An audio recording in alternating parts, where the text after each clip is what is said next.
గురువు ఆంతర్యం. సూఫీ గురువులలో జున్నను ప్రముఖుడు. ఆయన గొప్పతనాన్ని విని ఆయనకు శిష్యులుగా ఉండాలని ఎందరో వచ్చేవారు. తనను శిష్యులుగా చేర్చుకోవాలని ప్రాధేయపడేవారు. వచ్చిన వారందరినీ చేర్చుకుంటే వారిని సక్రమైన మార్గంలో నడిపించడం అసాధ్యం అనో లేదా ఉచితంగా విద్యను అందిస్తే దాని విలువ తెలుసుకోలేక అశ్రద్ధ చేస్తారనో తనకు శిష్యులుగా ఉండాలనుకున్న వారి నుంచి ఆయన కొంత డబ్బు వసూలు చేసేవాడు. ఆ వసూలుకు కూడా ఆయన ఒక పద్ధతి పాటించేవారు.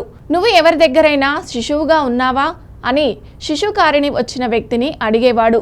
లేదు అని అతడు సమాధానమిస్తే తాను నిర్ణయించుకున్న సాధారణ రుసుము ఇవ్వమనేవాడు. అవును, నేను కొంతకాలం మరో గురువు దగ్గర శిష్యుడిగా ఉన్నాను అని చెప్తే ఎంతకాలం ఉన్నావు అని జున్నూన్ అడిగేవారు. 1 సంవత్సరం అని అతడు బదులిస్తే సాధారణ రుసుము కన్నా 2 ఇవ్వాలి అనేవాడు. 2 ఏళ్ళు అని అంటే అయితే 4 ఇవ్వాల్సిందే అనేవాడు. ఎందుకని? అక్కడ ఎంతో కొంత ఇప్పటికే నేను తెలుసుకొని ఉన్నాను కదా, రుసుము తగ్గించాలి కానీ ఇంకా ఎక్కువ అడుగుతున్నారే అని అవతలి వ్యక్తి ప్రశ్నిస్తే సరాసరి మొదటే నా దగ్గరకు వచ్చిన వ్యక్తికి నాకు తెలిసినది బోధిస్తే అతడు దాన్ని గ్రహించడం ఆచరించడం సులభం. అలా కాకుండా మరెవరైనా వద్దకు వెళ్ళి వాళ్ళు బోధించిన చెత్త విషయాలన్నీ బుర్రలో నిండా నింపుకొని వచ్చాడనుకో, ఆ బుర్రలో నుంచి ఆ చెత్తని మూఢనమ్మకాలని మూర్ఖ ఆచారాలని ముందు తొలగించాలి. అది చాలా శ్రమతో కూడుకున్న పని. దానికి నా సమయాన్ని శక్తియుక్తులను వినియోగించాలి. ఆ తర్వాత నా బోధనలను వారికి వినిపించాలి.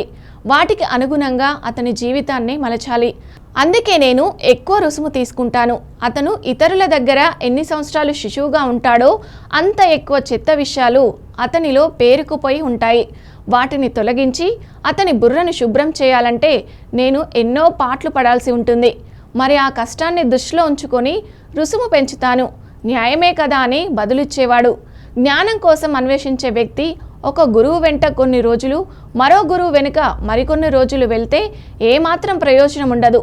లౌకిక లాభాలన్నిటినీ వదులుకొని కేవలం ఆధ్యాత్మిక ప్రగతి కోసం సిద్ధమైనప్పుడే సద్గురువు లభిస్తాడు.